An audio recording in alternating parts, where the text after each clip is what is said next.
Troisième vidéo sur l'essai de la passerelle domotique de chez Xiaomi 601. Alors dans cette vidéo, on va plutôt voir toutes les fonctions domotiques qui n'ont pas trait à l'alarme, c'est-à-dire un petit peu tout ce qu'on veut, on va dire. La gestion à partir de la température, à partir d'un capteur, plein de choses. Alors, par exemple, on va admettre que la prise de courant allume le chauffage. Bon, en l'occurrence, pour que ce soit plus visuel, on va y brancher une ampoule. Hop. Alors comme j'avais dit tout à l'heure, on peut directement activer manuellement avec le bouton. Ou sinon, ça se pilote à partir de Gateway, à partir de Device, et puis la prise que j'appelle chauffage. J'appuie et ça s'allume. Étant donné que c'est Zigbee, théoriquement il y a un retour d'information. Ça vérifie si c'est réellement enclenché. Alors ça, il faudra voir si ça marche réellement, s'il y a réellement un compteur, un wattmètre intégré à la prise, mais c'est censé nous dire la puissance consommée, ce qui est quand même carrément bluffant pour un si petit objet qui coûte si peu cher. Il faut savoir que la prise programmable coûte dans les 10-12 euros. Et ça semble plutôt pas mal parce que là j'ai mis une lampe LED de 3 watts et il m'affiche 2,78 watts.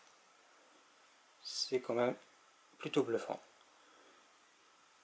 Et on est censé avoir une courbe en fonction du temps, des watts, des consommés.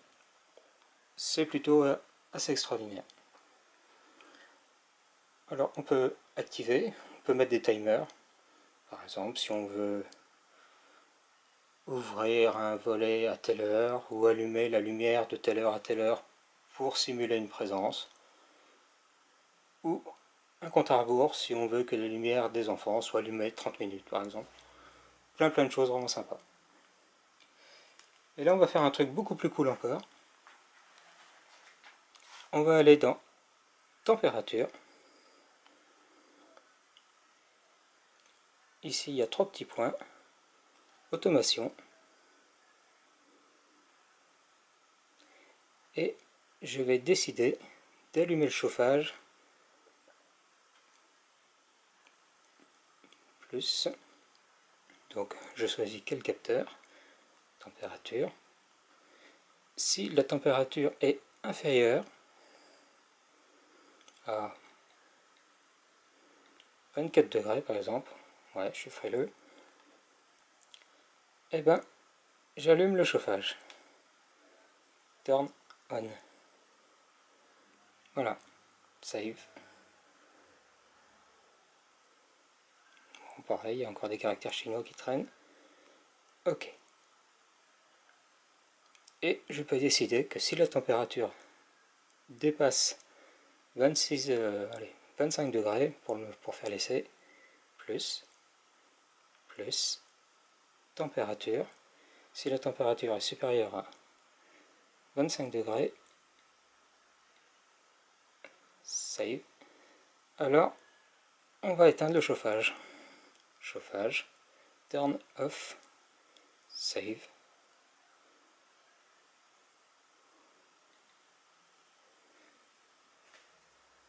Ok.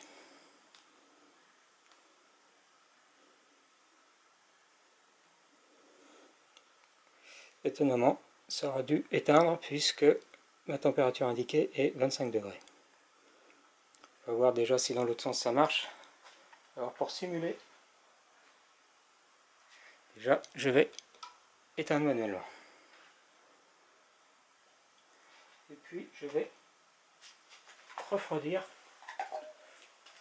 Alors pour ça je vais utiliser une bombe qui fait du froid.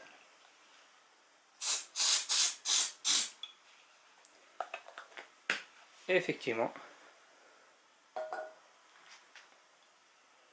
le chauffage ou ce qu'il représente, c'est allumé.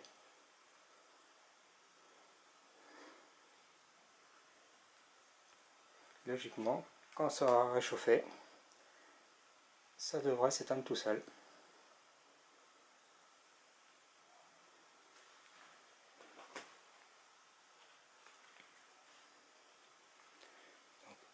Je réchauffe le capteur.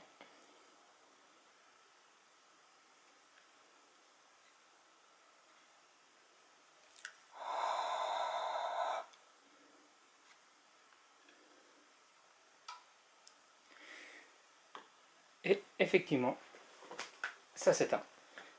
Donc on voit que c'est une fonction plutôt intéressante pour faire un thermostat, que ce soit dans la maison ou même dans un vivarium ou ce qu'on veut, on va dire. Je peux également utiliser cette télécommande pour allumer la lumière ou l'éteindre. Alors pour ça, qu'est-ce que je vais faire?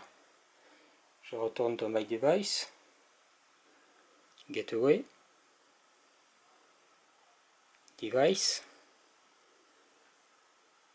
le bouton, j'ajoute. Alors, il me reste encore l'appui long, puisque les deux autres fonctions, je les ai utilisées tout à l'heure pour laisser pour les alarmes. Donc, ici, j'ajoute le bouton et l'appui long, et ça va faire marche ou arrêt du chauffage. Save. OK.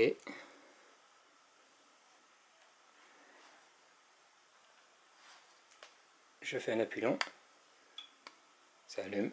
Je fais un appui long, ça éteint. Et comme vous vous souvenez, si je fais un appui court, ça va activer l'alarme. Si je fais un double clic, ça désactive l'alarme. Comme quoi, on peut bien utiliser trois fonctions avec le même bouton. On peut imaginer allumer la lumière lorsque le détecteur de présence est actif. On peut imaginer plein de scénarios. C'est vraiment formidable. Et on va retourner dans Gateway, puis Auto. On voit également qu'on peut se servir d'un bouton pour faire sonnette de porte, doorbell. On peut créer des fonctions pour le lever du soleil, enfin le réveil.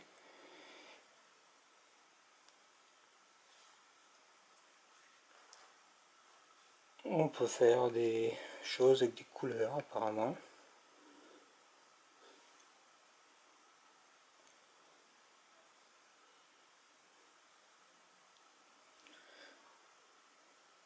Donc on peut choisir la couleur de la passerelle en fonction de l'heure.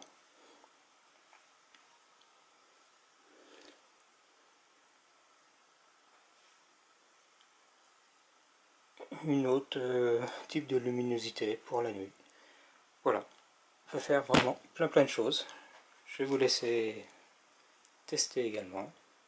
Mais voilà, moi je trouve que c'est un système pour une cinquantaine d'euros qui est vraiment au poil pour faire ses débuts dans la domotique. Après je vous laisse penser ce que vous voulez. Ciao!